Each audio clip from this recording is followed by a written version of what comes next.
तो सबसे पहले जो सबसे मेजर चीज़ आ जाती है वो है to understand the market trends.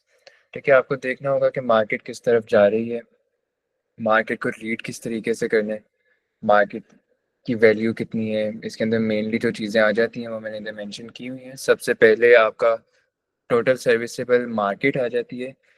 This is the total market that you are servicing. ठीक है, अगर आप एक स्पेसिफिक प्रोडक्ट बेच रहे हो, फॉर एग्जांपल स्किन केयर की आइटम्स अगर आप सेल कर रहे हो, तो यूनाइटेड स्टेट्स के अंदर ईयरली बेसिस के ऊपर कितनी मार्केट है लोगों की जो स्किन केयर परचेस करते हैं।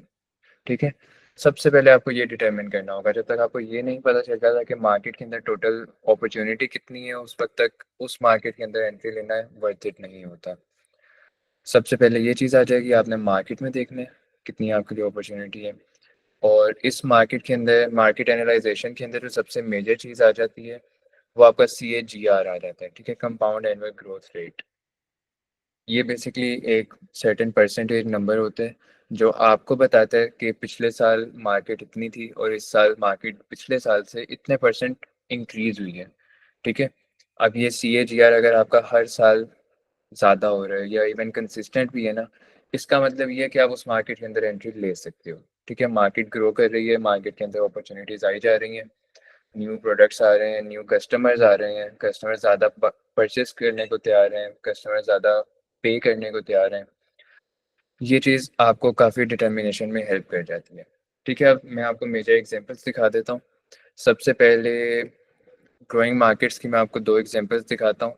अभी करेंटली 2025 के अंदर जो मेजर दो मार्केट्स मुझे नज़र आई थी ना, उसमें पहली तो ये है कि नेचुरल और हर्बल प्रोडक्ट्स। ठीक है, US के अंदर mostly all over the world अब लोग ज़्यादा प्रेफर कर रहे हैं कि उनको एक नेचुरल ऑल्टरनेटिव मिले उन प्रोडक्ट्स का जो वो ऑलरेडी यूज़ कर रहे हैं। जैसे शैम्पूज़ हैं, प्रीवियसली लोगों को नहीं फ़र्क पड़ता था कि आपके शैम्पूज़ में केमिकल्स हैं, क्या है क्या नहीं है, उनको सिर्फ रिजल्ट चाहिए था। अब ये है कि अब लोगों को ये चाहिए कि हमें जो प्रोडक्ट जो शैम्पू हम ले रहे हैं वो ऑर्गेनिक होना चाहिए, उसके अंदर कोई केमिकल नहीं होना चाहिए, प्लांट बेस्ड होना चाहिए। बहुत से लोग इस चीज़ को देख कर लेते हैं। ठीक है, अब ये एक मार्केट का ट्रेंड है जो अभी स्टार्ट हुआ है। ठीक है, मैं इसकी एग्जांपल आपको निकालता हूँ, मैंने एग्जांपल्स प्रीवियसली सेव करके रखी हुई हैं। ये बेसिकली वेबसाइट है स्काई क्वेस्ट। ये मार्केट का एनालिसिस करते हैं कि मार्केट के अंदर क्या चल रहा है क्या नहीं चल रहा, कौन सी मार्केट्स ग्रो कर रही हैं, कौन सी मार्केट्स फॉल कर रही हैं। तो इन्होंने अपना रिसर्च की रिपोर्ट रिलीज़ की। हाँ जी।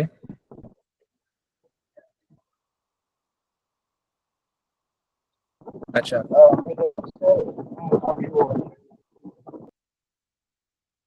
आपकी आवाज़ सही से नहीं आ रही।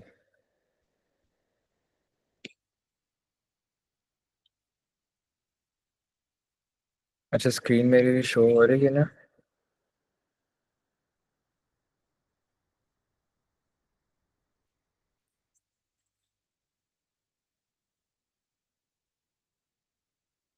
अच्छा, तो मूव ऑन करते हैं। बेसिकली अब ये जो प्लांट बेस्ड मार्केट है, इसकी जो रिपोर्ट आई थी उसका एंड रिजल्ट ये आया था कि टोटल मार्केट जो 2023 के अंदर थी प्लांट बेस्ड फूड की, वो 9.6 बिलियन डॉलर्स थी। ठीक है, और 2024 के अंदर अगले साल मार्केट बढ़ गई थी 10.7 बिलियन डॉलर्स पे। ठीक है, तो अब ये ग्रोथ रेट इसका CAGR आ जाता है 11.5%। तो मार्केट हर साल 11.5% के हिसाब से बढ़ती जा रही है, कस्टमर्स और ज़्यादा आ रहे हैं इस मार्केट के अंदर। ठीक है, तो ये एक हेल्दी मार्केट होती है जो आपकी ग्रो कर रही होती है हर साल। वो भी हेल्दी होती है जो आपकी एक सस्टेनेबल लेवल के ऊपर रहती है, वो भी आपकी गुजारे लायक होती है। बट अगर मार्केट आपकी डिक्रीज कर रही है, उसको आपने हर साल हर सूरत के अंदर अवॉइड करना होता है। ठीक है, उसके बाद ये एक सेकेंड एग्जाम्पल है। ये भी सेम वही चीज़ है, मार्केट साइज 2025 के अंदर जो है वो 17.11 बिलियन था, और प्रोजेक्टेड है 2026 के अंदर 19 पर चला जाएगा, और 2034 तक 58.8 बिलियन डॉलर तक चला जाएगा। ठीक है, इसका भी CAGR जो आप देखेंगे 14.7% है। तो ये भी एक काफ़ी हेल्दी मार्केट है मील किट्स की।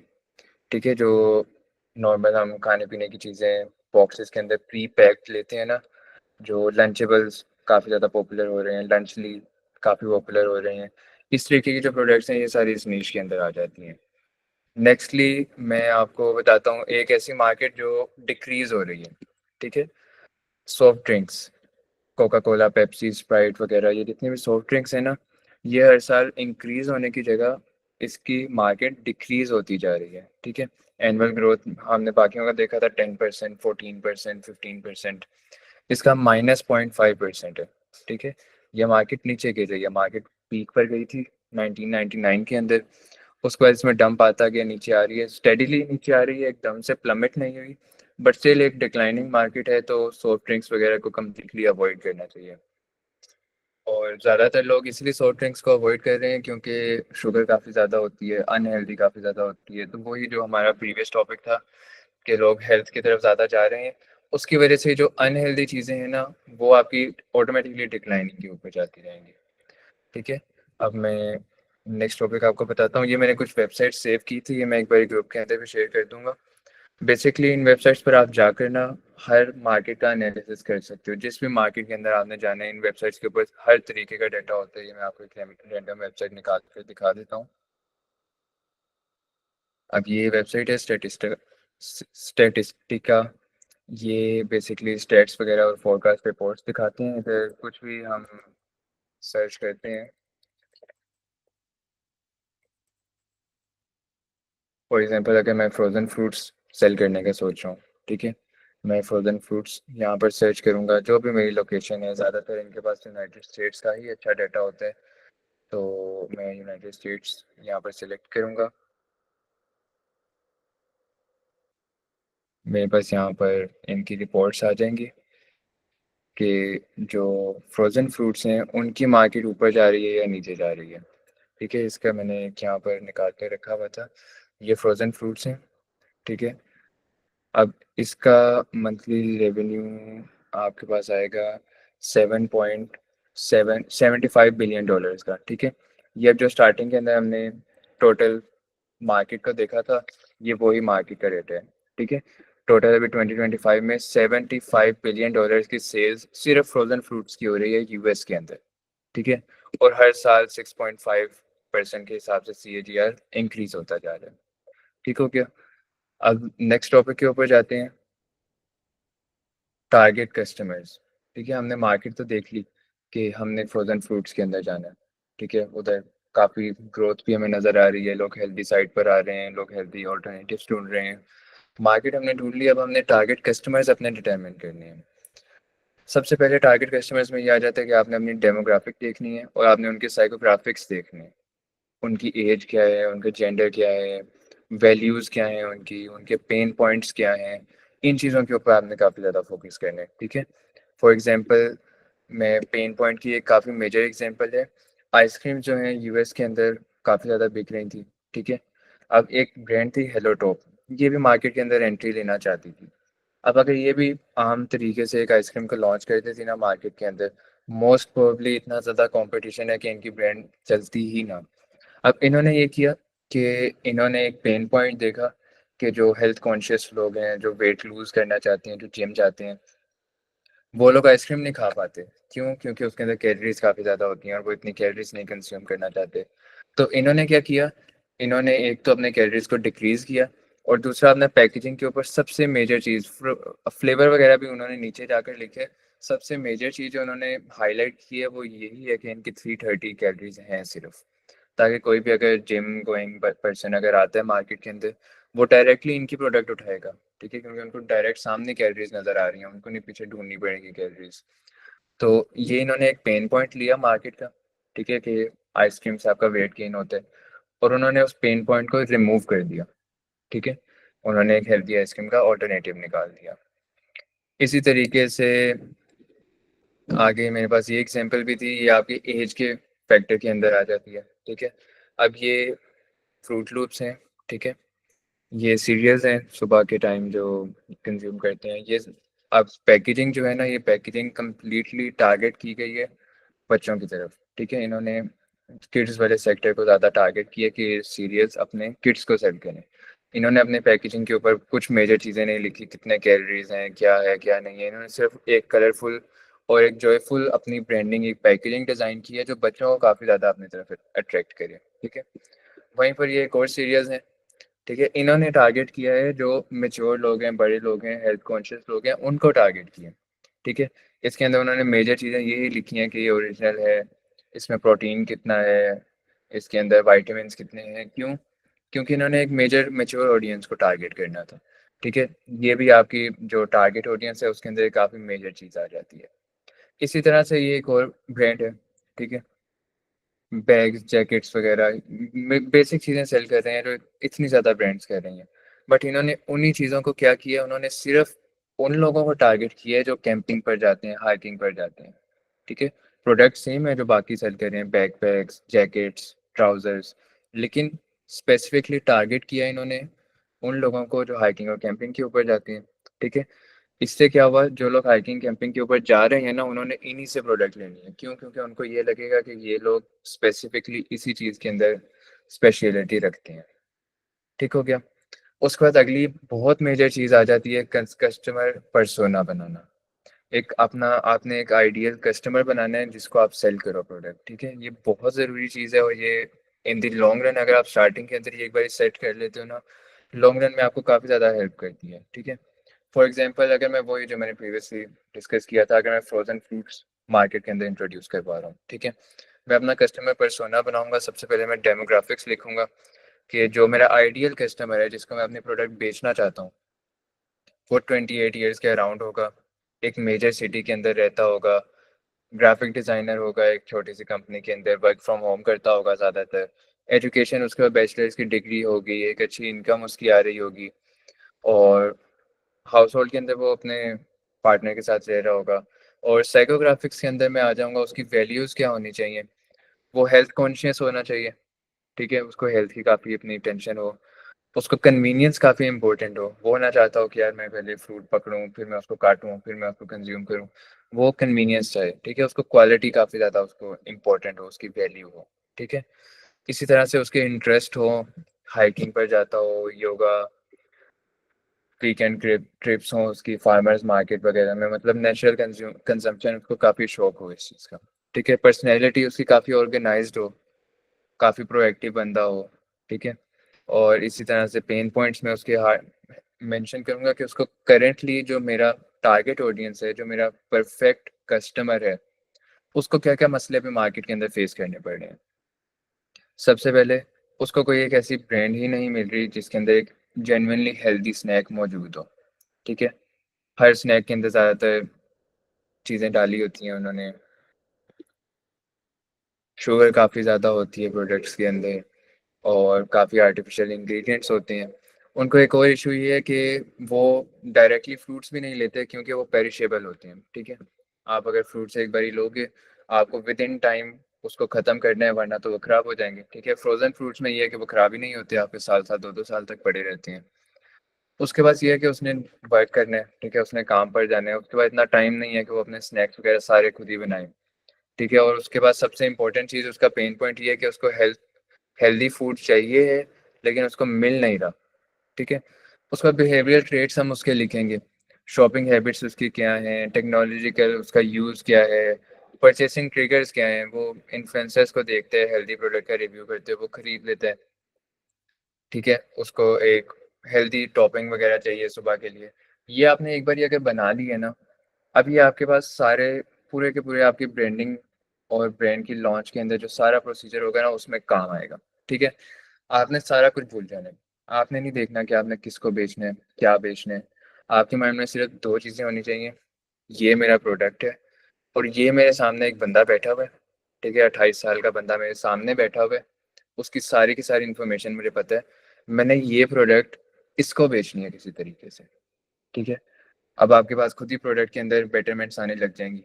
वो वैल्यू क्या करता है? हेल्थ और कन्वीनियंस, ठीक है? आपने अपने प्रोडक्ट को काफ़ी ज़्यादा कन्वीनिएंट बनाना है, हेल्दी बनाना है, ठीक है?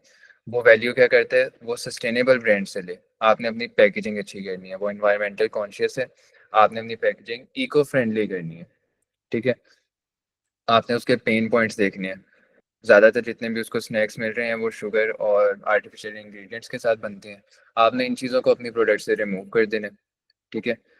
ज़्यादा लोग ओवर प्रॉमिस करते हैं टेस्ट के ऊपर, आपने अपने टेस्ट के ऊपर काफ़ी ज़्यादा रिसर्च करनी है, ठीक है?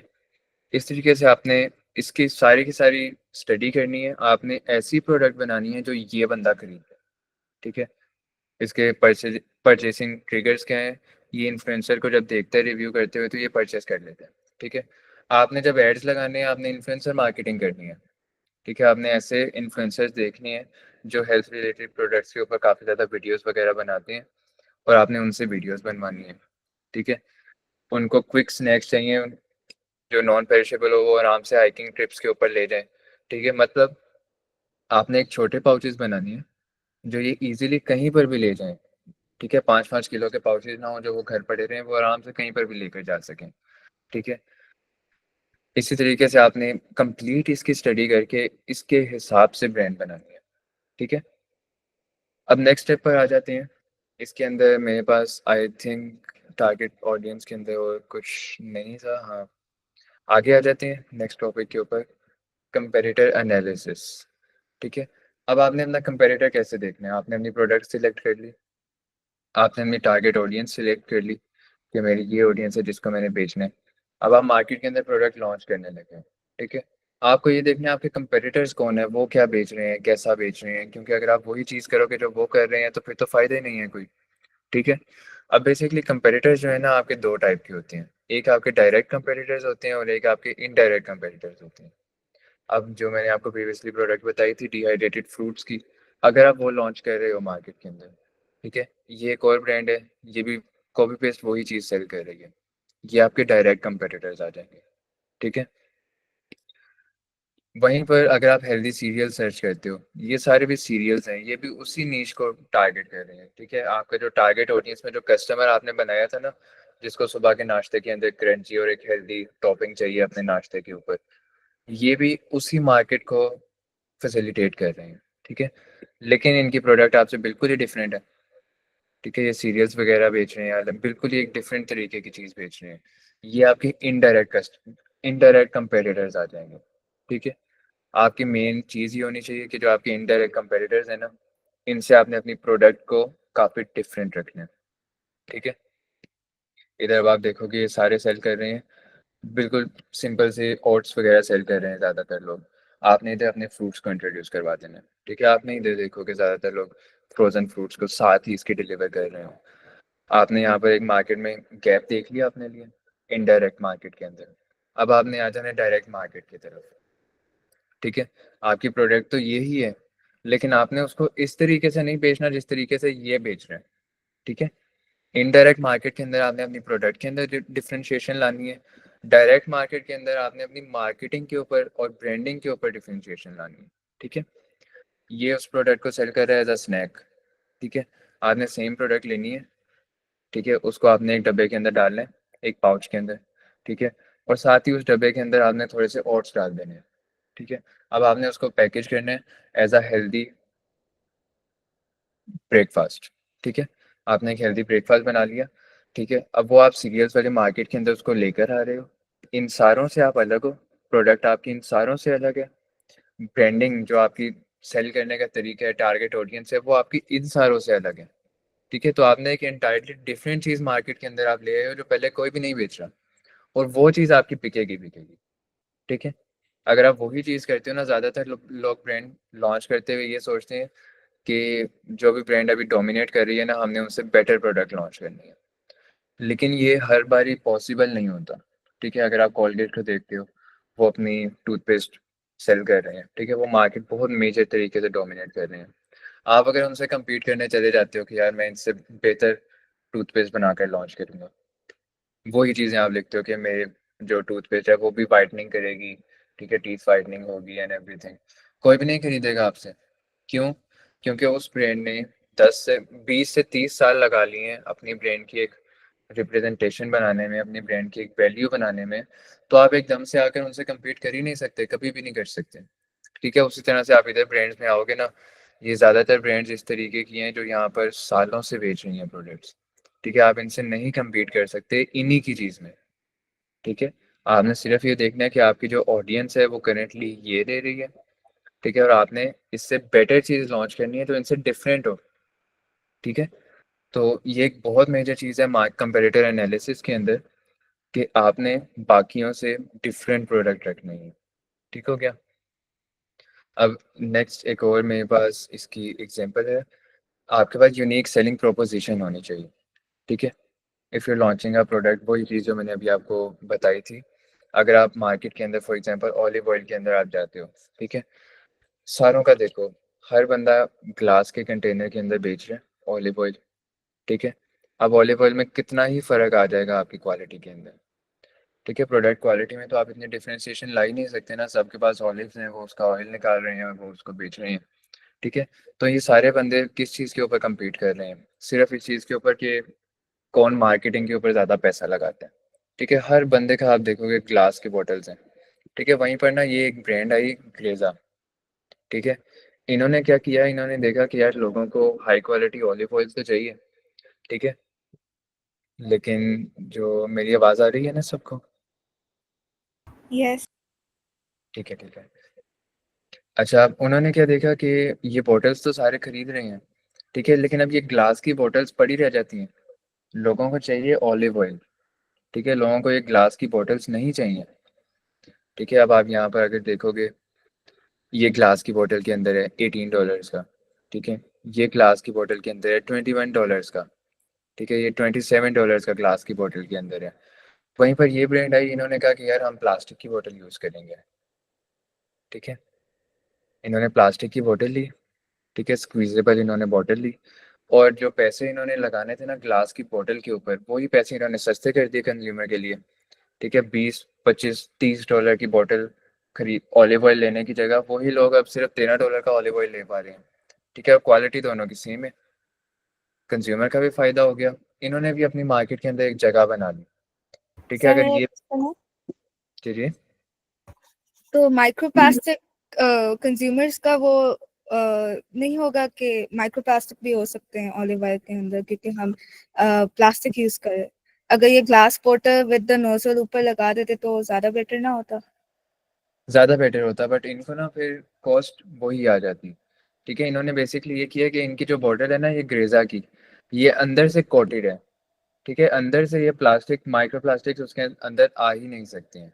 तो अंदर से बॉटल कोटेड होती है, एक एल्यूमिनियम की हल्की सी लेयर लगी होती है, जो आप ज़्यादातर ना अगर कोई ड्राइड फ्रूट्स के आप पाउचेस अगर लेंगे ना, उसके अंदर आपको नज़र आएगी कि अंदर वाली साइड आपकी एल्यूमिनियम की होती है और बाहर से वो आपका मैट फिनिश हुई होती है उसके ऊपर। तो ये अंदर से उस तरीके की होती है, अंदर माइक्रो प्लास्टिक एंटर नहीं करते। ये चीज़ है कि हाँ ये इको फ्रेंडली नहीं होती बॉटल। ठीक है, लेकिन इन्होंने उन लोगों को टारगेट ही नहीं किया। इनकी टारगेट ऑडियंस वो थी जो एक अच्छी क्वालिटी का ऑलिव ऑयल लेना चाहती हैं। ठीक है, ऑलिव ऑयल तो बार बार लेना है ना, एक प्रोडक्ट अगर ऐसी हो ना जो आपने एक ही बारी लेनी है, तो ग्लास बॉटल समझ आती है। बट ऑलिव ऑयल अगर आप हर महीने बार बार ले रहे हो, ठीक है, तो आपका ग्लास बॉटल्स पड़ी रहेंगी, इकट्ठी होती रहेंगी, आप वेस्ट ही होंगी, जाहिर सी बात है। ठीक है, तो इन्होंने वही किया कि इन्होंने क्वालिटी अच्छी प्रोवाइड कर दी है आपको, और साथ आपको प्लास्टिक के अंदर वो दे दिया। तो डेफिनेटली बेस्ट नहीं है इनका आइडिया, लेकिन इन्होंने ये किया कि मार्केट के अंदर अपने डिफरेंशिएशन ले हैं। ठीक है, अब आप इधर इधर अगर देखोगे ना, इनके 10,000 सेल्स है, 7,000 सेल्स है, 2,000 सेल्स है, 4,000 सेल, 100 सेल्स। ठीक है, ये ग्लास बॉटल्स में जो आपस में compete कर रहे हैं ना, उनकी 4,000 2,000, क्योंकि ये सारे आपस में डिवाइड कर रहे हैं सेल। वहीं पर ये जो है इनकी 20,000 सेल्स आ रही हैं पर मंथ, सिर्फ इस वजह से कि ये बाकियों से डिफरेंट है। कोई बंदा इनसे compete ही नहीं कर रहा। इनकी बॉटल बाकियों से बिल्कुल डिफरेंट है, इनका सेलिंग पॉइंट डिफरेंट है, इनकी कस्टमर बेस सारी की सारी डिफरेंट है। ठीक है, इनके पास सिर्फ वो बंदा आएगा जिनको ये है कि यार हमारे पास अच्छी क्वालिटी का ऑलिव ऑयल आ जाए, बोतल से हमें फ़र्क नहीं पड़ता। तो ये एक बहुत मेजर चीज़ आ जाती है। आप छोटी सी पैकेजिंग के अंदर आप प्रोडक्ट बेशक चेंज ना करो, प्रोडक्ट आपकी बाकियों जैसी हो, आप अपने पैकेजिंग के अंदर एक ऐसा चेंज ला सकते हो कि कस्टमर ऑटोमेटिकली आपके पास आने लग जाए। ठीक हो गया। अब नेक्स्ट चीज़ के ऊपर आते हैं, फिजिबिलिटी स्टडी। आपने अपनी प्रोडक्ट सिलेक्ट कर ली, ठीक है, आपने कंज्यूमर बेस अपनी बना ली, आपने टारगेट ऑडियंस अपनी सेट कर ली, आपने कंपेटिटर्स देख लिए कि हाँ यार मेरे पास मार्केट के अंदर गैप है, मैं ये ब्रांड इस तरीके से लॉन्च करूँगा।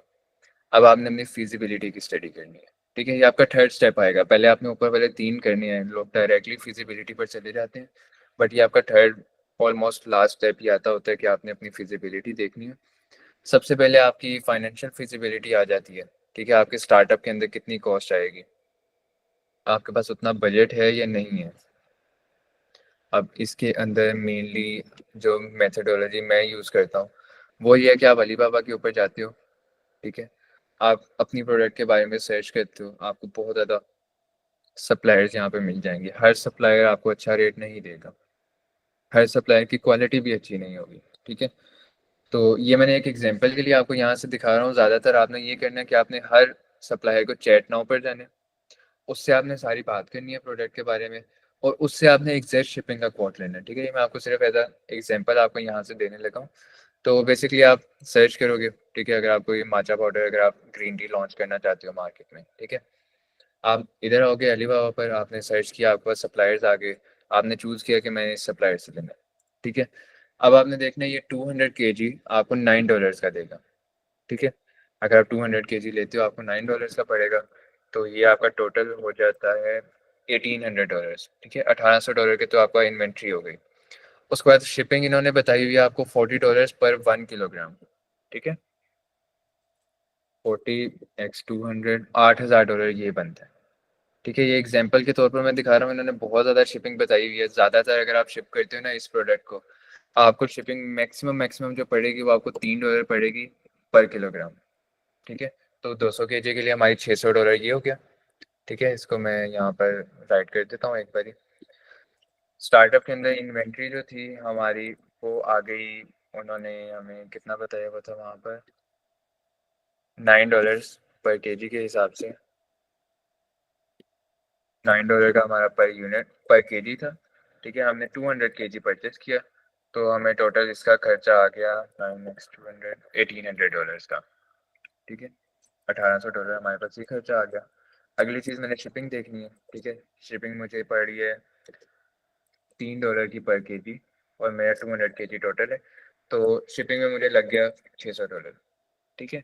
अब इस कॉस्ट के अंदर मेरा सामान बन जाएगा, बनकर मेरा सामान सारा शिप हो जाएगा यूएस के अंदर, और वो मेरे वेयर हाउस के अंदर पहुंच जाएगा, ठीक है। अब मैंने बाकी खर्चे निकालने हैं। अब मेरे वेयर हाउस के अंदर आ गया, ठीक है। मुझे वेयर हाउस के अंदर ऑब्वियसली रेंट वगैरह थोड़ा बहुत तो देना पड़ेगा, तो $100 मैं निकाल दूंगा उसका, ठीक है। अगली चीज़ मेरी आ गई अमेज़ोन, ठीक है। मुझे अमेज़ोन के पास सामान लेकर जाना है, तो अमेज़ोन के बाद अब मैं सामान जो लेकर जाऊंगा उसकी मुझे कितनी कॉस्ट आएगी, अराउंड आपको $50 to $60 आएगी। वो इतनी ज़्यादा नहीं होती है, ज़्यादातर आप ना भी काउंट करो ना तो इतना फ़र्क नहीं पड़ता होता। उसके बाद आपका क्या खर्चा आएगा, मार्केटिंग का, ठीक है। मार्केटिंग पे आप $1500 लगा दो, ऑन एवरेज आपका अगर $1500 लग जाते हैं, ठीक है। उसके बाद आपका क्या खर्चा आएगा, कुछ भी नहीं, आपने इमरजेंसी फंड्स अपने पास रखने हैं, ठीक है। ये आपके पास अपनी एक रफ एस्टिमेट आ गया आपकी स्टार्टअप कॉस्ट का, ठीक है। 1800 600, उसके बाद ये कॉस्ट है आपकी, मतलब आपका तकरीबन $5000 के अंदर, तकरीबन छः सात हज़ार डॉलर के अंदर अंदर आपकी ब्रांड लॉन्च हो रही है, ठीक है। स्टार्टअप कॉस्ट आपके सामने आ गई। अब आपने देखना है कि कैन आई अफोर्ड इट, मैं 6 7 हज़ार डॉलर में कर सकता हूँ ये नहीं कर सकता, ठीक। अगर कर सकता हूँ बेहतरीन है, फिर मैं आगे मूव ऑन कर जाऊँगा, ठीक है। अगर नहीं कर सकता तो फिर मसला है, ठीक है। फिर मैंने देखना है कि मैं क्या कर सकता हूँ जिससे सस्ता हो जाए। एक बेटर मैंने शिपिंग ऑप्शन देखनी है, अलग अलग सप्लायर से मैंने बात करनी है। अभी मैंने लास्ट टाइम एक प्रोडक्ट सोर्स करवाई थी चाइना से, तो मुझे उसकी शिपिंग पड़ रही थी $1300 टोटल सारे के सारे सामान की, ठीक है।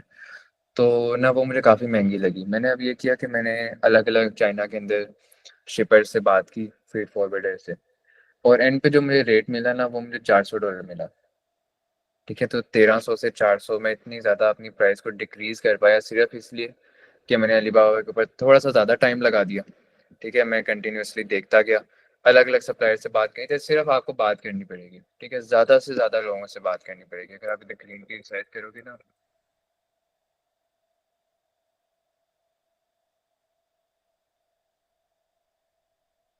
ये अब सारे के सारे इंडिविजुअल सप्लायर्स हैं, ठीक है। हर बंदे से जाहिर सी बात है बात नहीं हो सकती, ठीक है। लेकिन जितने लोगों से आप बात कर सकते हो ना करो। ज़्यादातर आपने ये देखना है इनका एक्सपीरियंस कितना है, ठीक है, 14 ईयर्स का। कंट्री आपने लाजमी देखनी है, ये मलेशिया में है, उधर से हम मैं पर्सनली नहीं रिकमेंड करता, जापान से भी नहीं रिकमेंड करता। चाइना इज़ दी बेस्ट, आपको सबसे सस्ता यहीं से मिलता है, ठीक है। इनको 5 साल का एक्सपीरियंस है, ठीक है। ये ताइवान से ले रहे हैं, यहाँ से भी आप ले सकते हो, ठीक है। तो आपने देखना है कि जो रिव्यूज़ भी अच्छे हों, इसके 48 रिव्यूज़ हैं, ठीक है। 2 साल से काम कर रहे हैं, चाइना के अंदर है, वेरीफाइड है। मैं इसको ओपन करूँगा और मैं इससे बात करने लग जाऊँगा, ठीक है। अब देखो इसके पास रेट मुझे बेहतर मिल गया, ठीक है। अभी थोड़ी देर पहले मैंने रेट क्या देखा था, हमने $9 लगाया था ना 200 केजी का, इसके बाद $4.5 आ रहा है 200 केजी का। सस्ता रेट मुझे यहीं पर मिल गया। अभी मैं इनसे अगर बात करूँगा ना, तो इसमें भी वो कमी पेशी कर देते हैं, ठीक है। ये अगर यहाँ पे 4.5 का लगाया हुआ है ना, ये आपको 3 का भी दे देंगे, और शिपिंग के अंदर भी फिर आप इनसे बात कर सकते हो। तो इस तरीके से आपने सबसे पहले स्टार्टअप कॉस्ट अपनी देखनी है, ठीक है। आपके पास ये आ गई। अब आपने नेक्स्ट चीज़ देखनी है ऑपरेशनल एंड टेक्निकल फिजिबिलिटी। मेरे पास रिसोर्सेज मौजूद हैं या नहीं अपनी ब्रांड को लॉन्च करने के लिए। अब रिसोर्सेज में आपके पास क्या आ गया, सबसे पहले ह्यूमन रिसोर्सेज। आपको क्या क्या बंदे चाहिए आपको, ठीक है। अगर आप अपनी ब्रांड को लॉन्च कर रहे हो, सबसे पहले लीगल चीज़ें आ जाती हैं, ठीक है। आपकी लीगैलिटीज कौन संभालेगा, आपको ब्रांड किस तरीके से लॉन्च करनी है, कंपनी किस तरीके से रजिस्टर करवानी है, ठीक है। आपके पास इसके रिसोर्सेज हैं या नहीं है। उसके बाद आ जाता है आपकी शिपिंग। आपके पास एक शिपिंग एजेंट है या नहीं है, आपके पास एक सप्लायर, अच्छा सप्लायर है या नहीं है, आपके पास एक अच्छा डिज़ाइनर है या नहीं है जो आपकी पैकेजिंग डिज़ाइन करेगा, आपके पास एक अच्छा मार्केटिंग का एक्सपर्ट है या नहीं है जो आपके लिए मार्केटिंग सारी की सारी डील करेगा, ठीक है। आपने ऑपरेशनल टेक्निकल अपनी सारी फिजिबिलिटी देखनी है कि हाँ ये मैं यहाँ से कर लूँगा, ये मैं यहाँ से कर लूँगा, ठीक है। सप्लायर आपको मिल गया चाइना से, शिपिंग भी आपको ज़्यादातर वही सप्लाई करवा देगा, ठीक है। 2 चीज़ें आपकी क्लियर हो गई। अब आपने ब्रांडिंग का कोई बंदा देखना है, ठीक है, आप उसको सर्च करोगे, आप देखोगे ये सारा कुछ मैं कर सकता हूँ या नहीं कर सकता, ठीक है। आफ्टर दैट आपने आना है अपने लीगल फिजिबिलिटी के अंदर। आपने रिसर्च करनी है कि आपको क्या क्या लीगल रिक्वायरमेंट्स चाहिए, क्या परमिट्स चाहिए, क्या लाइसेंस चाहिए। इसके लिए बेहतरीन तरीका ये होता है कि आप एक अच्छे से लॉयर के पास जाओ, ठीक है, जिसको प्रीवियसली एक्सपीरियंस है, और आप उससे कंसल्ट करो। लॉयर ज़्यादातर पैसे लेते हैं, तो अगर कोई भी ब्रांड आइडिया वगैरह आप लोगों के पास हो, तो आप लोग बेशक मुझे शेयर कर दो। हमने जो हमारा जो लॉयर है उसको हम मंथली पे करते हैं सैलरी, तो वो कुछ चार्ज नहीं करेगा। मैं उससे आपको ना दिलवा दिया करूँगा कि आपको क्या क्या लीगल रिक्वायरमेंट्स फुलफिल करनी है, ठीक है। ये आपका हो गया, आपकी फिजिबिलिटी भी होगी। आपने देख लिया कि मेरा बजट भी है, मेरे पास बंदे भी पड़े हुए हैं, मेरे पास लीगल सारी कंपनी के रजिस्ट्रेशन के सारे तरीके मुझे समझ लग गए हैं। आपने आ जाना है अपने लास्ट स्टेप के ऊपर, आपका एक्शन प्लान, ठीक है। आपने एक स्वॉट एनालिसिस करना है, ठीक है। स्वॉट एनालिसिस बेसिकली ये होता है आपकी स्ट्रेंथ, वीकनेसेस, अपॉर्चुनिटीज, ठीक है। तो अब ये मैंने आपको यहाँ पर एक एग्जांपल रखी थी। अगर मैं एक ब्रांड लॉन्च करता हूँ, वही जो मैं शुरू से आपको लेकर आ रहा हूँ, डिहाइड्रेटेड फ्रूट्स की, ठीक है। मेरी स्ट्रेंथ क्या होगी, ठीक है। मेरी स्ट्रेंथ पहले ये होगी कि मेरे पास एक यूनिक वैल्यू प्रोपोजिशन होनी चाहिए अपनी प्रोडक्ट के अंदर, ठीक है। मेरी स्ट्रेंथ क्या होगी, मेरे पास एक स्ट्रॉन्ग ब्रांड की स्टोरी हो गई, ठीक है। मैं अपनी स्टोरी पूरी बताऊंगा कि मैं इन फार्मर से लेता हूँ, इस फार्मर से इस तरीके से सोर्स करते हैं हम, इस तरीके से इसको डिहाइड्रेट करते हैं। मेरी क्वालिटी काफ़ी हाई होगी। मैं जिस सप्लायर से ले रहा हूँ वो मुझे काफ़ी कम इन्वेंट्री देने को भी तैयार है, ठीक है। ये सारी मेरी स्ट्रेंथ है जो बाकियों के पास शायद ना हो। वहीं पर मेरी अपॉर्चुनिटी वो वीकनेसेस भी आ जाएंगी, ठीक है। पहली वीकनेस क्या है, मेरी ब्रांड को कोई जानता ही नहीं है। मार्केट में बाकी जितने लोग बैठे हुए हैं उन सारों की काफ़ी रेपुटेशन बनी हुई है, मेरी ब्रांड को तो कोई जानता ही नहीं है। दूसरी क्या होगी, मेरी प्राइसेस काफ़ी हाई होंगी, ठीक है। क्यों? क्योंकि मैं सामान बाकियों से काफ़ी कम ले रहा हूँ, ठीक है। सोर्सिंग का एक रूल है, आप जितना ज़्यादा सामान लेते हो आपको उतना सस्ता पड़ता है। स्टार्टिंग में तो मेरे पास इतना बजट ही नहीं है कि मैं ज़्यादा सामान लूँ, ठीक है। मैं थोड़ा सा सामान ले रहा हूँ, मेरी प्राइस ज़्यादा हो जाएगी, ठीक है। लिमिटेड डिस्ट्रीब्यूशन है, मैं हर जगह सेल नहीं कर सकता। मैं या तो अमेज़न पे बेचूँगा या मैं रिटेल में लेके जाऊँगा, मैं हर जगह बेच ही नहीं सकता शुरू में, मेरे पास इतने मीन्स ही नहीं है, ठीक है। ये सारी मेरी वीकनेसेस हैं। अपॉर्चुनिटी क्या आ जाती है मेरी, कि जो भी मैं ब्रांड जा रहा हूँ उसके अंदर जो ग्रोथ है वो काफ़ी ज़्यादा चल रही है। जैसे मैं इस प्रोडक्ट को अगर लेकर जाता हूँ, अभी मैंने ऊपर आपको इसकी स्टडी दिखाई थी फ्रोज़न फ्रूट्स की, कि मार्केट हर साल ग्रो करी जा रही है, ठीक है। तो एक ग्रोइंग ट्रेंड के अंदर हूँ मैं। ई कॉमर्स ग्रो कर रहा है काफ़ी ज़्यादा, ठीक है। ये भी एक मेरी अपॉर्चुनिटी है काफ़ी अच्छी। मैं पार्टनर कर सकता हूँ हेल्थ इन्फ्लुएंसर्स के साथ, ठीक है। ये ज़्यादातर लोग नहीं कर रहे, ये मेरे लिए एक अच्छी अपॉर्चुनिटी है, ठीक है। और लोकल प्रोडक्शन, अगर मैं लोकल प्रोडक्शन कर रहा हूँ तो, ठीक है, तो ये भी मेरी एक अपॉर्चुनिटी हो सकती है, ठीक है। इस तरीके से आपने एक प्रॉपर स्वॉट एनालिसिस कर देना है। लास्टली एक लॉन्च की टाइमलाइन हमने बना देनी है, ठीक है। आज मैं स्टार्ट कर रहा हूँ, 3 मंथ्स के अंदर अंदर मैंने अपनी ब्रांड को लॉन्च करना है, ठीक है। अब आपने सबसे पहले क्या करना है, कंपनी रजिस्ट्रेशन। ठीक है। उसके बाद आपने क्या करना है, उसके बाद आपने क्या करना है, ब्रांडिंग। उसके बाद आपने क्या करना है, शिपिंग। उसके बाद आपने क्या करना है, अकाउंट क्रिएशन। ठीक है। इस तरीके से आपने अपनी पूरी की पूरी टाइमलाइन बना लेनी है कि ये चीज़ मेरी हो जाएगी 15 दिनों में, इन्वेंट्री में बनवा लूँगा 7 दिनों में, ब्रांडिंग में मुझे 5 दिन लगेंगे, शिपिंग में मुझे 25 दिन लगेंगे, अकाउंट मेरा बन जाएगा 2 दिनों के अंदर। ठीक है। इस तरीके से आपने एक पूरी की पूरी अपनी टाइमलाइन बना लेनी है कि इतना इतना टाइम मुझे इस चीज़ में लगेगा, और 3 महीने के अंदर अंदर मैंने ब्रांड को लॉन्च करके ही हटना है। ठीक है। उसके बाद लॉन्ग टर्म प्लान आपका आ जाएगा। ठीक है। 6 महीने मैंने अमेजोन पे बेचना है, उसके बाद मैंने अपनी प्रोडक्ट को वॉलमार्ट पे ले जाना है, फिर मैंने उसको 6 महीने के बाद रिटेल के अंदर ले जाना है, मैंने उधर ग्रो करने लग जानी है, फिर मैंने उसको मल्टी नेशनल ले जाना है। आपने एक लॉन्ग टर्म टाइमलाइन भी बनानी है और अपनी ब्रांड लॉन्च करने की टाइमलाइन भी बनानी है। ठीक है। तो इधर मैंने सारा कुछ मेजर मेजर बता दिया आप लोगों को। जो वेबसाइट्स हैं वो मैं शेयर कर दूंगा जहाँ से आप डेटा एनालिसिस कर सकते हो। ये जो कस्टमर पर्सोना है ये काफ़ी इंपॉर्टेंट चीज़ है। ठीक है। शुरू में लगती है कि फजूल चीज़ ही है, इसका तो कोई रिलेशन भी नहीं है ब्रांड के साथ, लेकिन एक बार जब आपके सामने आ जाती है ना आपकी आइडियल ऑडियंस, ठीक है, अगर आप हज़ारों बंदों को देखते हो ना कि यार हमें हज़ारों बंदों को बेचना है, बंदा बहुत कंफ्यूज हो जाता है कि यार हज़ारों बंदों के हिसाब से प्रोडक्ट ऑप्टिमाइज कैसे करें। ठीक है। जब आपके सामने एक बंदा आ जाता है ना कि यार ये एक बंदा है, ठीक है, ग्राफिक डिज़ाइनर है, ये काम कर रहा है, ऐसे ऐसे कर रहा है, मैंने सिर्फ इसको बेचना है प्रोडक्ट, बहुत आसान हो जाता है आपका प्रोडक्ट, बहुत आसान हो जाता है आपकी ब्रांडिंग, मार्केटिंग, पूरी की पूरी आपकी ब्रांड की जो इवैल्यूएशन होती है बहुत आसान हो जाती है। ठीक है। तो दैट वाज इट। मैंने I guess within time हमारा हो गया क्लियर, और कुछ इतना बचा नहीं है। तो क्वेश्चंस वगैरह ले लेते हैं, if you guys have any questions.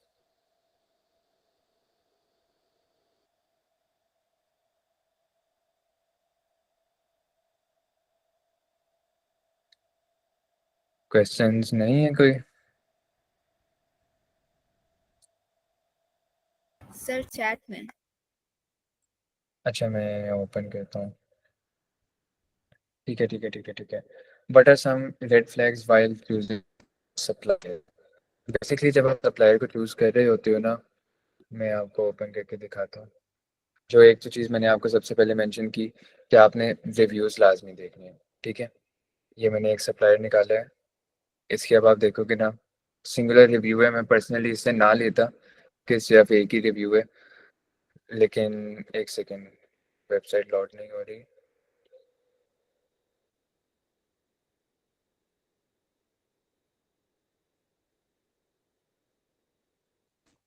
अच्छा मेरी आवाज़ आ रही है?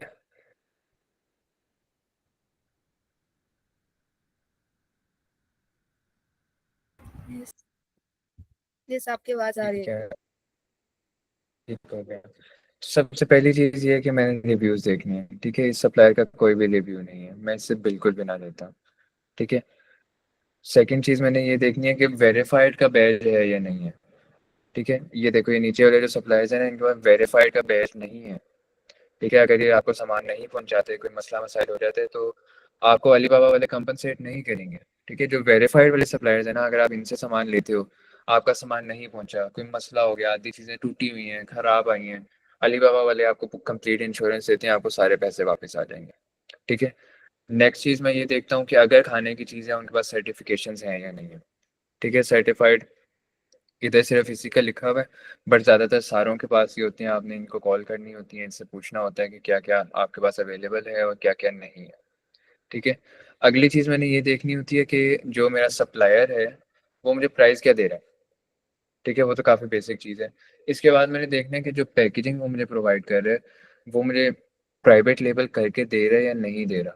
90% जो आप सप्लायर्स देखोगे, 90% नहीं, लाइक 40 to 50% सप्लायर्स जो है ना वो सिर्फ और सिर्फ आपको बल्क के अंदर पाउडर देते हैं। वो आपको कहते हैं कि मैं आपको पैकेजिंग नहीं करके दूंगा।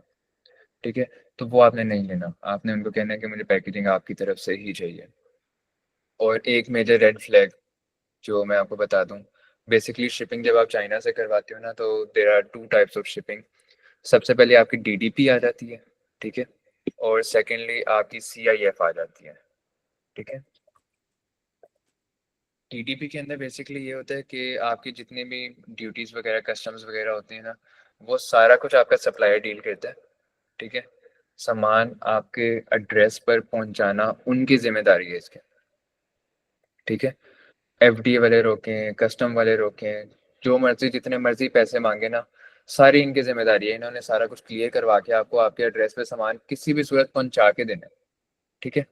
तो सीआईएफ के अंदर ये होता है कि उनकी जिम्मेदारी सिर्फ इतनी है कि उन्होंने ना चाइना से सामान अमेरिका के अंदर जो पोर्ट है ना, जो सी पोर्ट होती है, सी पोर्ट तक पहुंचाना है। आगे आपकी जिम्मेदारी है, आपने कस्टम भी खुद करवानी है, आपने एफडीए को भी खुद डील करना है, आपने आगे अपने एड्रेस तक भी सामान खुद पहुंचाना है। ज़्यादातर सप्लायर सिर्फ सीआईएफ देते हैं, ठीक है।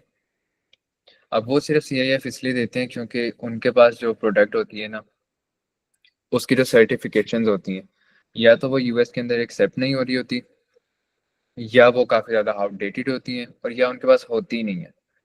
तो सीआईएफ के अंदर आपने कभी भी काम नहीं करना, ठीक है। आपको कस्टम क्लियरेंस के एजेंट पड़े मिल जाएंगे, लेकिन नहीं करवाना किसी से भी। जो सप्लायर आपको डीटीपी नहीं देता ना, बेशक उससे ना लो आप, ठीक है। मैं पर्सनली ऐसे ही करता हूँ कि मैं हर सप्लायर से ना डीटीपी की प्राइस मांग लेता हूँ कि आप, अगर मैंने सारा ड्यूटी वगैरह सारा कुछ आप हैंडल करो, कितने का दोगे। वो मेरे कोट दे देते हैं कि मैं आपको 1500-1600 डॉलर का दे दूंगा। अब मैं बाहर मार्केट में किसी और से करवाऊंगा इससे सस्ते में, लेकिन मुझे इतना पता है कि यार इनके पास सारा कुछ कंप्लीट है, वरना ये मुझे डीटीपी का कोट ही ना देते। ठीक हो गया। तो ये एक मेजर रेड फ्लैग है सप्लायर्स के अंदर। Secondly, do we check the product first and ask the supplier to make some changes to improve the quality.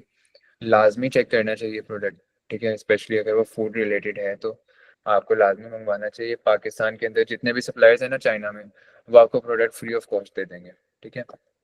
ज़्यादातर लोग आपको प्राइवेट लेबल करके भी भेज देंगे इन्हें, तो आप वहाँ से मंगवा सकते हो। यहाँ पर प्रोडक्ट फ्री होगी, शिपिंग आपको पड़ेगी, ठीक है। और शिपिंग आपको नॉर्मली ना 15 से 20 हज़ार रुपये की पड़ेगी। कोई प्रोडक्ट आप मंगवाते हो ना, राउंड अबाउट आपको 15 to 20 थाउजेंड डॉलर का खर्चा आएगा पर सप्लायर। तो इसको एक बारी ना लास्ट प्रायोरिटी पर रखना होता है। पहले सप्लायर से सारी बातें करते होते हैं, सामान चला जाएगा नहीं जाएगा, डीटीपी मिल जाएगा नहीं मिलेगा, पैकेजिंग वो आपके हिसाब से प्रोवाइड कर सकते हैं या नहीं कर सकते। मैं जब अपनी स्पाइसेस की ब्रांड के ऊपर वर्क कर रहा था ना, तो इतने सप्लायर्स मुझे इस तरीके के मिले थे जो मुझे ग्लास के जार के अंदर पैकेजिंग प्रोवाइड ही नहीं कर पा रहे थे, ठीक है। और जिनके पास थे उनके जार्स ही नहीं मुझे पसंद आ रहे थे। बड़ी मुश्किल से जाकर एक सप्लायर से मेरी बात हुई थी, उसने फिर कस्टम जार्स मेरे लिए प्रोड्यूस करवाए थे, वो फिर मैंने यूटिलाइज किए थे, ठीक है। तो पहले ये सारी बातें कर लेनी है सप्लायर से। जब आपको लगेगा ना कि हाँ एवरीथिंग इज ऑल राइट, मैं सारा कुछ प्रॉपर तरीके से हो जाएगा, फिर आपने सैंपल यहाँ पर मंगवानी है, ठीक है। वरना ये कि आपको वो 20 हज़ार का खर्चा फजूल में पड़ जाएगा। नेक्स्ट, शिपिंग एजेंट स्कैम भी करते हैं, जैसे प्राइस बाकी काफ़ी डिफरेंट है 3 years के। स्टार्टिंग में $60 लॉस कर चुका स्कैम। यार अगर आप किसी वेरीफाइड अलीबाबा के वेरीफाइड एजेंट के थ्रू डील करते हो ना, तो आप इंश्योर्ड होते हो, ठीक है। उसके अंदर आपको कोई मसला ही नहीं आता। मैंने प्रीवियसली, मुझे भी एक बार इशू फेस हुआ था। मेरा सामान जो था ना, वो जार थे, ग्लास के जार्स, ठीक है। और वो यूएस जब पहुंचे थे ना, वो टूट गए थे। अब वो टूट गए, उसमें मेरी तो कोई गलती नहीं थी, ठीक है। सप्लायर ने उसको प्रॉपर तरीके से पैक ही नहीं किया हुआ था। तो अब उसके अंदर ना सप्लायर से मुझे अली बाबा वालों ने रिफंड दिलवाया था, कंप्लीट रिफंड दिलवाया था, ठीक है। और वो फिर मैंने दोबारा उसी बंदे से दोबारा सामान लिया था। तो अगर आप किसी वेरीफाइड बंदे से नहीं लेते हो ना, उस वक्त आपका इशू आता है, ठीक है। सिर्फ एक्सपीरियंस पर तो कभी भी नहीं जाना। रिव्यूज़ लाजमी देखने हैं कि हैं या नहीं है, और ये लाजमी देखना है कि अली बाबा आपको इंश्योरेंस प्रोवाइड कर रहा है या नहीं कर रहा। बाकी और कोई क्वेश्चन है? अस्सलाम वालेकुम हनीफ भाई, एक मेरा क्वेश्चन है रिलेटेड टू लॉजिस्टिक्स। एक हम्म। तो सप्लायर जो होता है वो उस शिपिंग जो है आइदर थ्रू डीएचएल या फेडेक्स के थ्रू मोस्ट प्रोबेबली करता होगा, या फिर एक ये भी होता है ऑप्शन के फ्रेट फॉरवर्डर होता है फॉर यूएस डिलीवरीज। तो इन दोनों में से ज़्यादा कॉस्ट इफेक्टिव कौन सा है और आप कौन सा रेकमेंड करते हैं? अच्छा, अगर आप डीएचएल वगैरह से शिपिंग करवाते हो ना, तो वो 90% ऑफ द टाइम्स आपको बाय एयर शिपिंग मिलती है, ठीक है। और बाय एयर हमेशा महंगा होता है। अगर आपको कोई अर्जेंसी नहीं है ना, तो बाय एयर कभी भी नहीं करवाना चाहिए, ठीक है। आपने करवाना होता है थ्रू फ्रीट फॉरवर्डर्स, और वो आपको आपके सप्लायर्स ही प्रोवाइड करेंगे। आप बाहर से भी कोई देख सकते हो, लेकिन अगर आप सप्लायर के थ्रू करते हो ना, तो वो आपको थोड़ी सी तसल्ली हो जाती है कि सप्लायर के पास ही सारा का सारा रिस्क है। आप दो दो बंदों के अंदर कंफ्यूज नहीं होते हो इतना, ठीक है। वरना ना एक बारी मेरे साथ ये मसला आया था कि मेरा सप्लायर अलग था और फ्रेट फॉरवर्डर अलग था। और मसला ये आया था कि मेरी प्रोडक्ट ना थोड़ी सी डैमेज थी। अब वो मैं सप्लायर को कहता था तो वो सारा का सारा इल्ज़ाम फ्रीट फॉरवर्डर पर लगा देता था। फ्रीट फॉरवर्डर को कहता था वो सारा इल्ज़ाम सप्लायर पर लगा देता था। वो फिर मैं फंस गया दरमियान में। तो वहीं पर अगर आप एक ही बंदे से करवाते हो ना तो उन्हीं की जिम्मेदारी है। ठीक है, अगर टूटे ना तो वो उन्हीं का फ्रीट फॉरवर्डर था, उन्हीं की गलती है। तो आपको फ्रीट फॉरवर्डर से ही शिपमेंट करवानी चाहिए और ट्राई करना चाहिए कि जो सप्लायर का फ्रीट फॉरवर्डर है ना वही आप यूज़ करो। सस्ता भी ये पड़ता है, कॉस्ट इफेक्टिव यही है ऑब्वियसली। और आपको थोड़ा सा टाइम टेकिंग ज़्यादा होता है ये। ठीक है, आपको फ्रीट फॉरवर्डर्स ना बाय सी शिप करवाते हैं और वो आपको तकरीबन 25 to 30 डेज लग जाते हैं यूएस पहुंचने में। और उसके बाद आपको तकरीबन 10 दिन ऊपर लग जाते हैं क्लियरेंस वगैरह के अंदर। और बाय एयर आपका हफ्ता तकरीबन 7 to 15 डेज में सामान पहुंच जाता है, लेकिन बिल्कुल भी वर्थ इट नहीं है। कुछ प्रोडक्ट्स हैं जिसके लिए वर्थ इट होता है। फॉर एग्जाम्पल मैंने जीत एक्सपोर्ट करवाई थी और वो अब इतनी हल्की सी और छोटी सी प्रोडक्ट और इतनी महंगी है कि वो मैं बाय एयर भी अगर भिजवाता था ना तो उसमें मुझे फिर भी अच्छा खासा प्रॉफिट बच जाता था। तो for most of the products freight forwarder ज़्यादा बेटर होते हैं। ठीक हो गया, ठीक। और एक मेरा एक और क्वेश्चन है रिलेटेड टू कंप्लायंस होगी या फिर कस्टम्स हो गए। अब आई एम श्योर कि जब हम ये प्रोडक्ट्स यूएस में शिप कर रहे होंगे फॉर एग्जांपल, तो उसमें कोई ना कोई रेगुलेशंस आती होंगी, जिस तरह लेबलिंग होगी या फिर एफडीए हो गया, फूड एंड ड्रग एडमिनिस्ट्रेशन।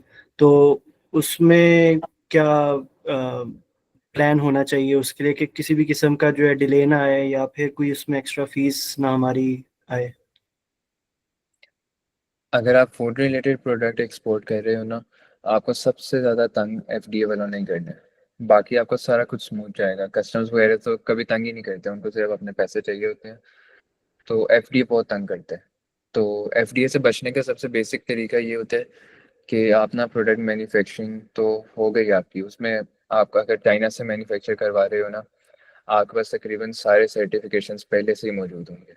एक चीज़ आपने अपने सप्लायर से पूछनी है और कंफर्म करनी है कि जब आप अपने पैकेजिंग डिज़ाइन करवा रहे हो ना, ठीक है, तो पैकेजिंग के ऊपर अलग अलग आप उसके ऊपर एम्बलम्स लगाते हो, जैसे हलाल, FDA certified, kosher, non GMO. तो आपने सिर्फ वो लेबल्स वहाँ पर लगवानी है जो आपको आपका सप्लायर जिसके सर्टिफिकेट्स प्रोवाइड कर सकते हैं। ठीक है।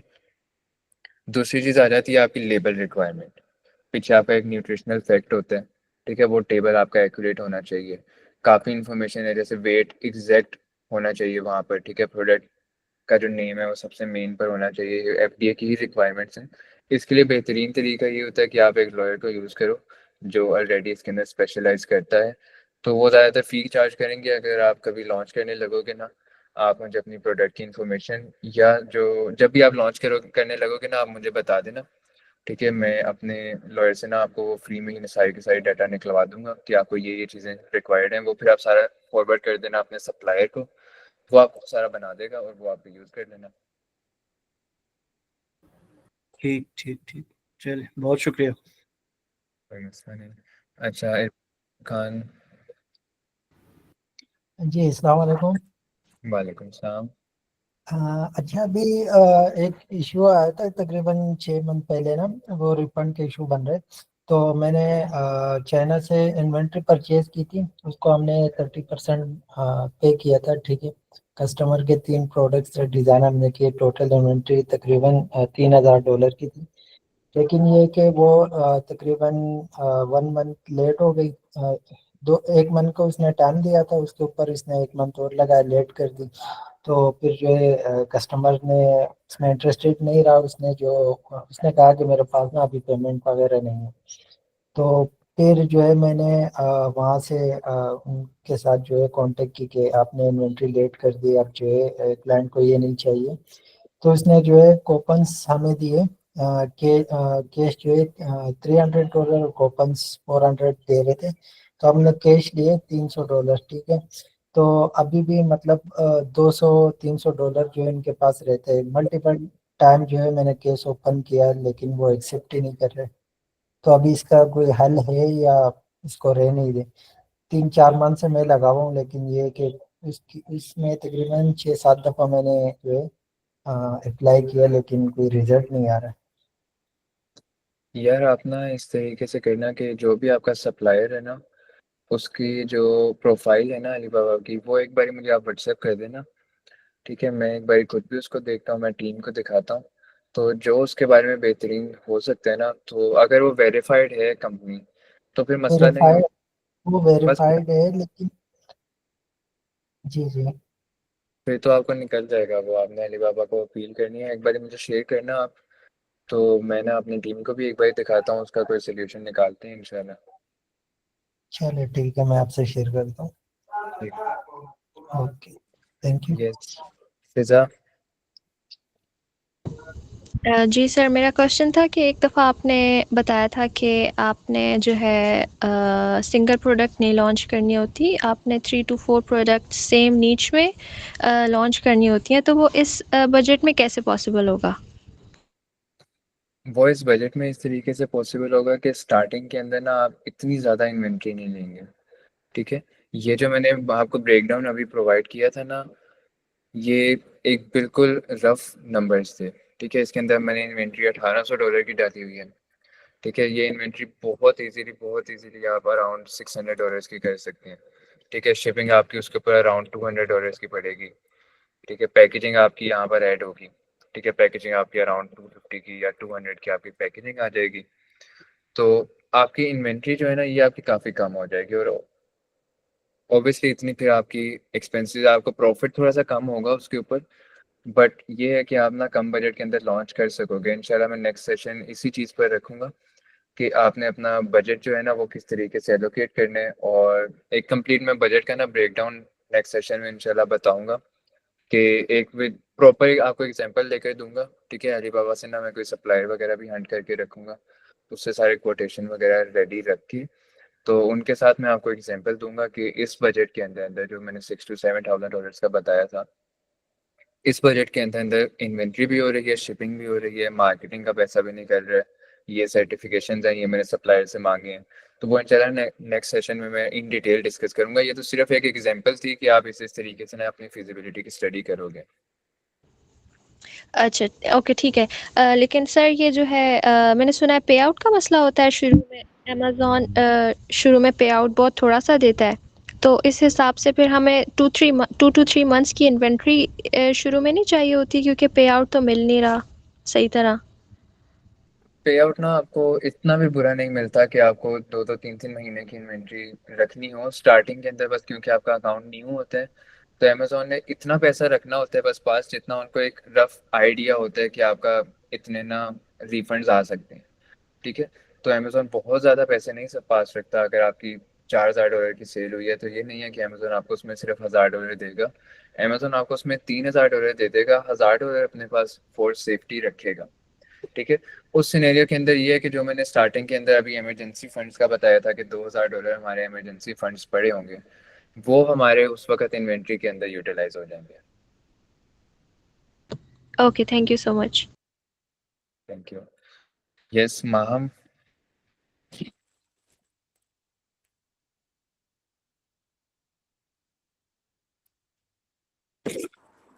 सर हम कैसे पता करें कि जो प्रोडक्ट है वो सिर्फ शॉर्ट टर्म ट्रेंड है या लॉन्ग लास्टिंग मार्केट में रहेगा? आई मीन कि जैसे ट्रेंड्स बदलते रहते हैं, और हम उसको कैसे गाइडलाइन लें या कैसे प्लानिंग करें उसकी? अच्छा, मार्केट जो ट्रेंड्स है ना वो कोई भी डिटरमिन नहीं कर सकता।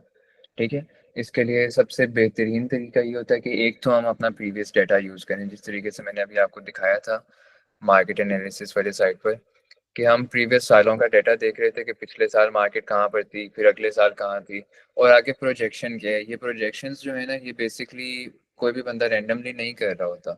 ठीक है, ये हर कंपनी बहुत एक मेजर स्केल के ऊपर एनालिसिस एनालिसिस कर रहे होते हैं।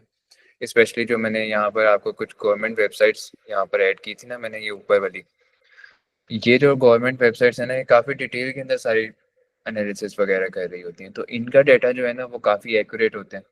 ठीक है, अगर आप एक फॉर एग्जांपल एक इको फ्रेंडली पैकेजिंग की ब्रांड लॉन्च करना चाहती हैं, ठीक है, आप इधर देखेंगे आपको उसके ऊपर कुछ डाटा मिलेगा।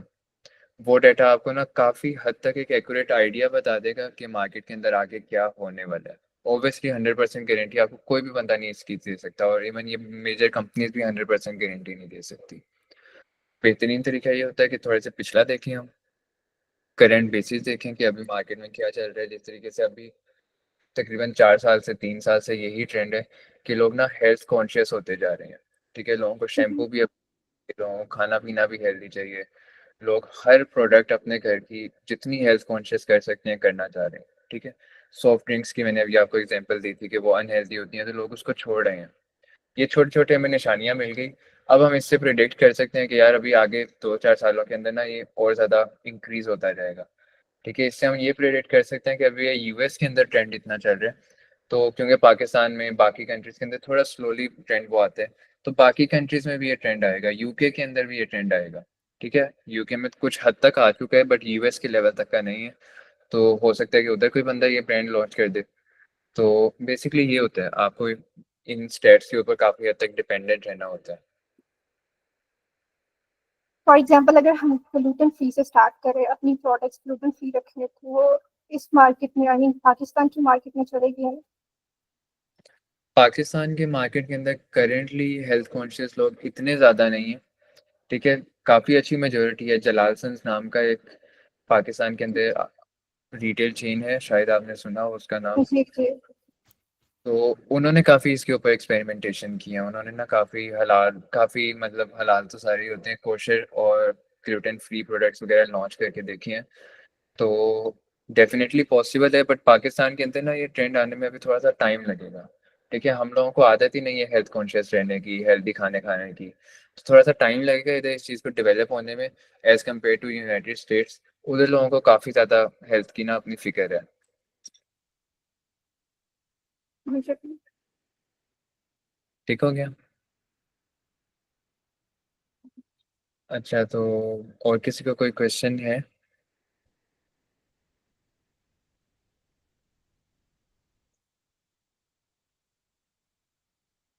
चलें ठीक है, फिर अब ये कंक्लूड करते हैं सेशन। इंशाल्लाह मैं इसको एक बार यूट्यूब पर भी अपलोड कर दूंगा, और अगर किसी को फर्दर कोई क्वेश्चन है तो वो मुझे डीएम कर सकते हैं। मैं ट्राई करूंगा कि मैं जितने डिटेल में उसको गाइड कर सकता हूँ मैं करूँ।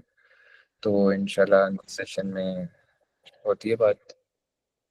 How does Alibaba accept your claim and verify your issue whether it was actually a mistake or supplier or not?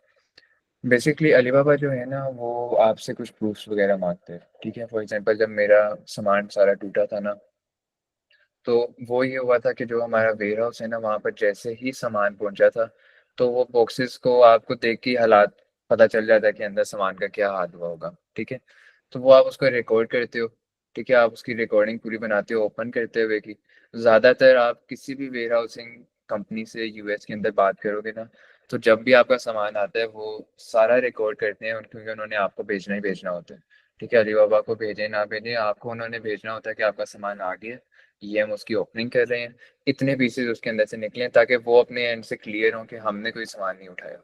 ठीक है, तो वो आपके पास सारी वीडियोस एज अ प्रूफ होती हैं कि आपका सामान सही आया था, हैंडलिंग में आपके वेयर हाउसिंग टीम ने कोई गलती नहीं की। ठीक है, वो बॉक्स ओपन हुआ है, उसमें हमने कुछ भी नहीं किया ऑब्वियसली।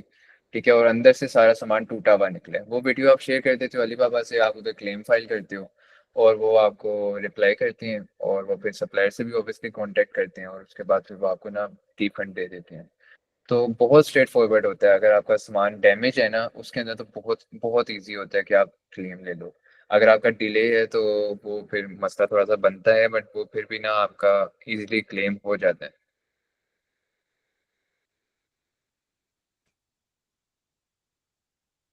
अच्छा, तो बाकी आई गेस और किसी को कोई क्वेश्चन नहीं है, तो लेट्स कंक्लूड दिस सेशन। इंशाल्लाह नेक्स्ट सेशन में फिर दोबारा मुलाकात होती है। ठीक है, अल्लाह हाफिज़। हाफिज।